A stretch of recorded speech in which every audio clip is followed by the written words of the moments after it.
Sesaat lagi, Anda akan menyaksikan Top Speed MotoGP dipersembahkan oleh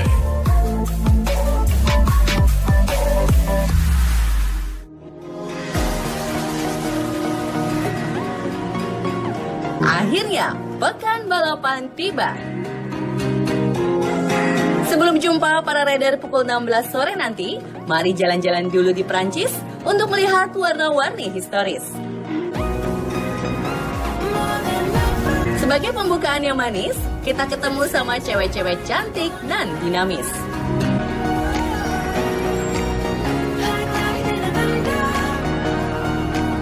Buat orang awam, MotoGP mungkin hanya soal motor, balapan, dan juga matahari yang terik. Nyatanya, motorsport industri masa kini punya berbagai daya tarik. Lintasan dan pedok selalu dipenuhi dengan pria-pria tampan plus atletis. Para wanita tentu bisa mulai menyukai GP dari hal ini.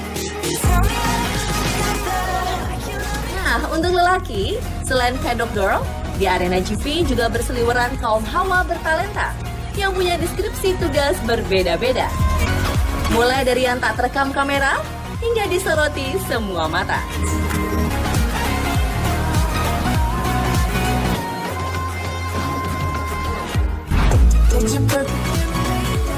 Emile Louis Dargan adalah salah satu di antara sekian female reporter yang paling populer di sejumlah ajang balapan. Karir wanita 31 tahun dimulai lebih dari sedekade lalu. Berniat jadi jurnalis, ia kuliah di jurusan broadcast sembari mengambil peran apapun pada ajang motorsport. Mulai dari Great Girl, Hospitality, co-host event, hingga akhirnya jadi on-air presenter MXGP di tahun 2013.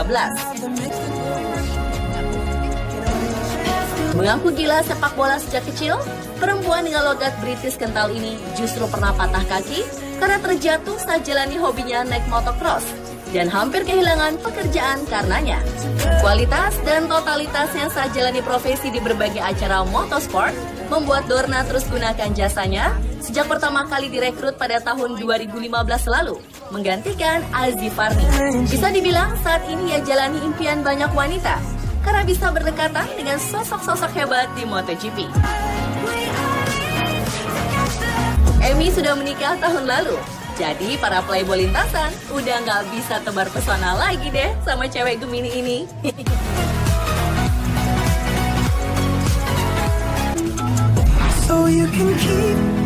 Vanessa Carlota Guerra, pemilik paspor Spanyol ini juga sama populernya seperti Emi Dargan. Bedanya, wanita cantik 36 tahun ini justru tak sengaja terjun ke dunia motorsport. Setelah lulus S2 di bidang bisnis internasional medio 2007 lalu, lajang yang dapat berbicara dengan 5 bahasa ini berencana masuk ke industri fashion. Namun dalam sebuah kesempatan, ia diminta tim superbike asal Spanyol yang menaungi adiknya Jan Donington Park karena dianggap lebih fasih berbahasa Inggris. Cewek Aquarius ini jalani peran barunya dengan baik meski tak ada background di dunia balap. Keberadaannya semakin penting sejak jadi permanen team member, disusul tim manajer wanita pertama di Moto2 pada tahun 2010. Dan berlanjut jadi press officer untuk tim Honda pada musim balap 2014.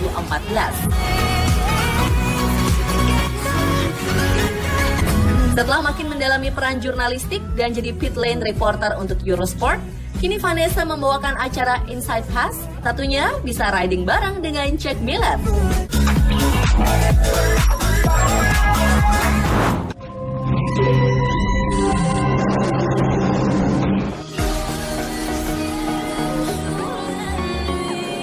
Prancis merupakan kekuatan terbesar peradaban dunia.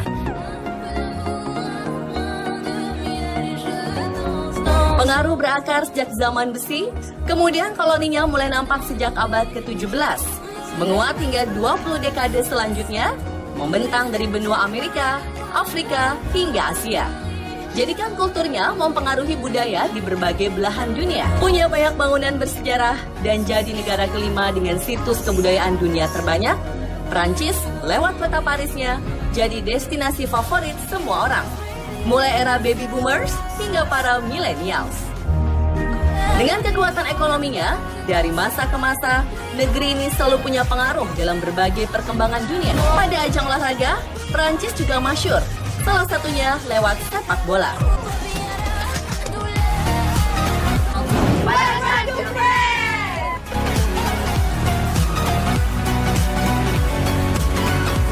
Prancis tak selalu terpusat di Paris, pun begitu di ajang motorsport. Di seluruh negeri, Prancis punya cukup banyak sirkuit. Bahkan sejak pertama diadakan lomba bertitel France Grand Prix Motorcycle pada tahun 1951, total balapan telah diselenggarakan di 8 sirkuit yang berbeda. Selain Paul Ricard, jumlah race di Le Mans adalah yang terbanyak. Pada dasarnya, ini adalah bagian kecil sirkuit jalanan dengan total jarak lintasan 13 km. Dinamai 24 Hours Le Mans Circuit, balapan asli di kota ini dibuat untuk mencari pembalap yang lakukan putaran terbanyak selama 24 jam waktu lomba.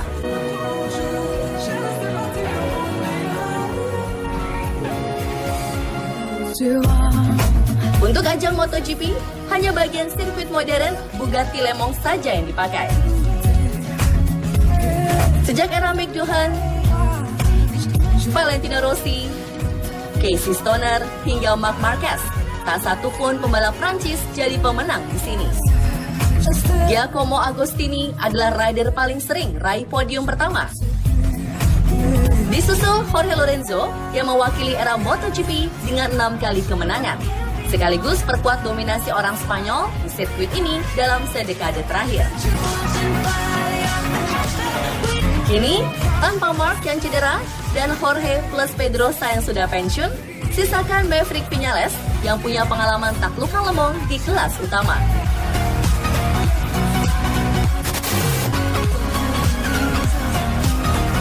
Apakah ini bakal jadi keuntungan tersendiri buat The Top Gun? Di Le Mans, semuanya sangat mungkin terjadi.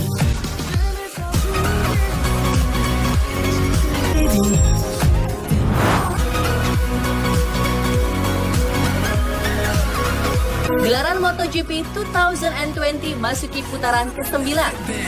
8 podium dengan 6 rider berbeda silih berganti warnai pertarungan lebih dari setengah musim. Efek ketidakhadiran sang juara bertahan ciptakan persaingan kompetitif di barisan title contender. Dengan fakta 6 balap tersisa, GP Catalunya pekan lalu sukses catatkan nama-nama para kandidat juara.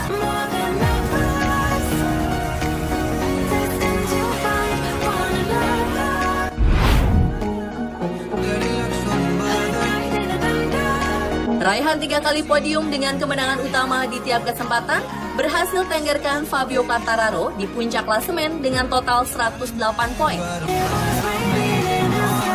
Sempat alami kesulitan di 5 seri setelah 2 balapan pembuka, El Diablo perlahan optimis tunjukkan taji setelah perbaiki catatan balapan dengan finish keempat di Misano dan podium 1 sepekan kemudian.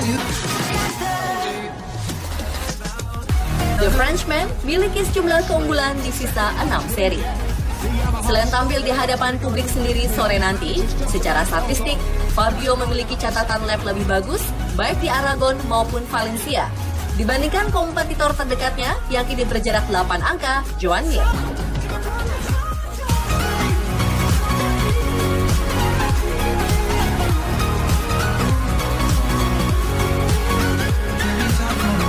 Sama-sama lakoni tahun kedua di kelas utama dan pernah jadi rekan setinggi saat di kelas Moto3, jadi bumbu persaingan Joan Mir dengan Quartararo.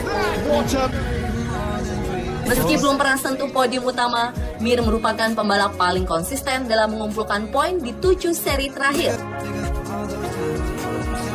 Usai 2 kali gagal finish di Jerez dan Brno, raihan terburuk milik rider asal Mallorca ini adalah finish di posisi 5. Dengan total 4 podium di 8 seri balapan, pebalap Suzuki X-Star ini mampu catatkan diri di posisi kedua klasemen sementara. Konsistensi akan jadi senjata utama bagi pebalap Spanyol ini.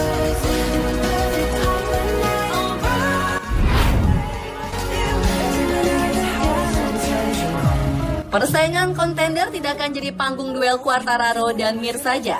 Raihan 3 kali podium dengan 1 kemenangan milik Maverick Viñales masih punya kans di posisi 3, terpaut 18 poin dari sang pemuncak klasemen. Tunggangan dengan spek yang sama, ditambah catatan pengalaman yang lebih dulu, tentunya jadi modal utama untuk MV12.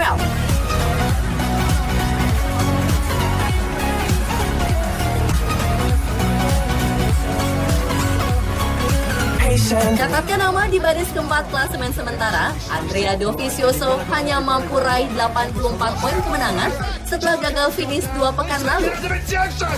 Dengan pengecualian sirkuit baru Portimao yang awam untuk semua. Di 3 sirkuit tersisa, terlihat catatan poin milik Dovi lebih unggul dibanding 3 nama kompetitornya. Musim terakhir menyandang nama Desmodovi, ditambah selalu jadi runner-up atas Marquez, jadi kesempatan sekali dan terakhir bagi Dovi di Ducati. Akhir kata, statistik adalah fakta. Namun, sekedar catatan angka bisa ditantang dengan upaya.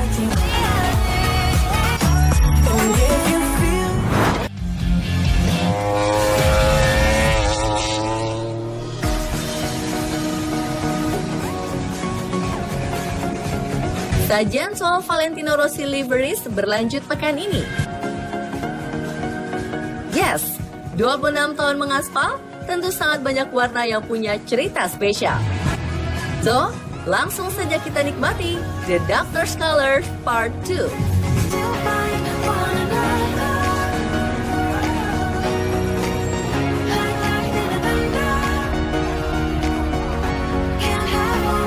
Mugello 1999 dengan corak berwarna biru metalik dan kuning yang sangat ngejreng, Rossi mengambil tema Valenti Peace and Love ketika berlaga di kandang sendiri pada tahun keduanya di kelas 250 cc. Motif psychedelic di atas tunggangan RSW 250 miliknya bawa kemenangannya bagi Vale setelah berhasil kalahkan rivalnya Ralf Waltman. Mugello 2001 kembali gunakan corak spesial ketika balapan di rumah sendiri, sang 46 yang gemar beri sensasi tampilkan sesuatu yang berbeda. Kali ini The King of Mugello hadir dengan livery bergaya Hawaii yang cerah dengan warna biru muda dan putih bercorak bunga hibiscus atau kembang sepatu. Namun rupanya takdir berkata lain. Cuaca tak bersahabat hempaskan mimpi Rossi untuk gapai kemenangan dan terpaksa do not finish di race itu.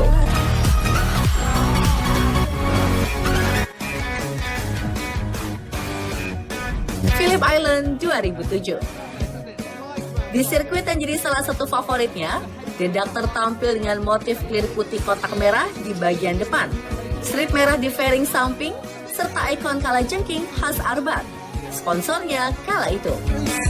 Mengeber motor YZR M1 bersama Fiat Yamaha, Vale memulai start dari posisi 2, harus akui keunggulan rider tuan rumah Casey Stoner plus rival senegaranya kala itu, Loris Capirossi. Dia pun akhiri balapan di urutan ketiga.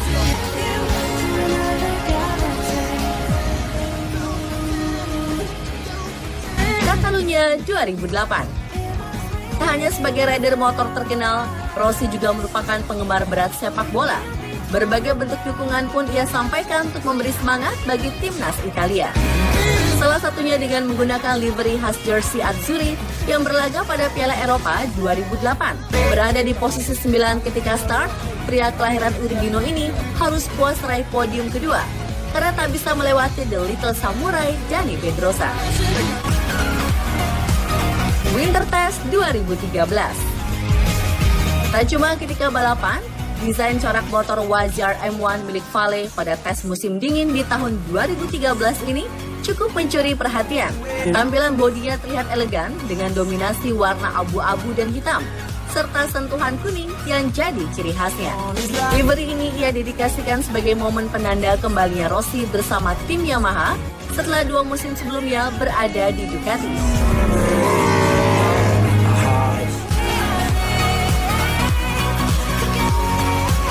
Dengan catatan panjang soal livery, kuda besi bernomor 46 dianggap orang paling berwarna yang kerap sampaikan pesan penuh makna atau sekedar jadi ajang ekspresi isi hatinya.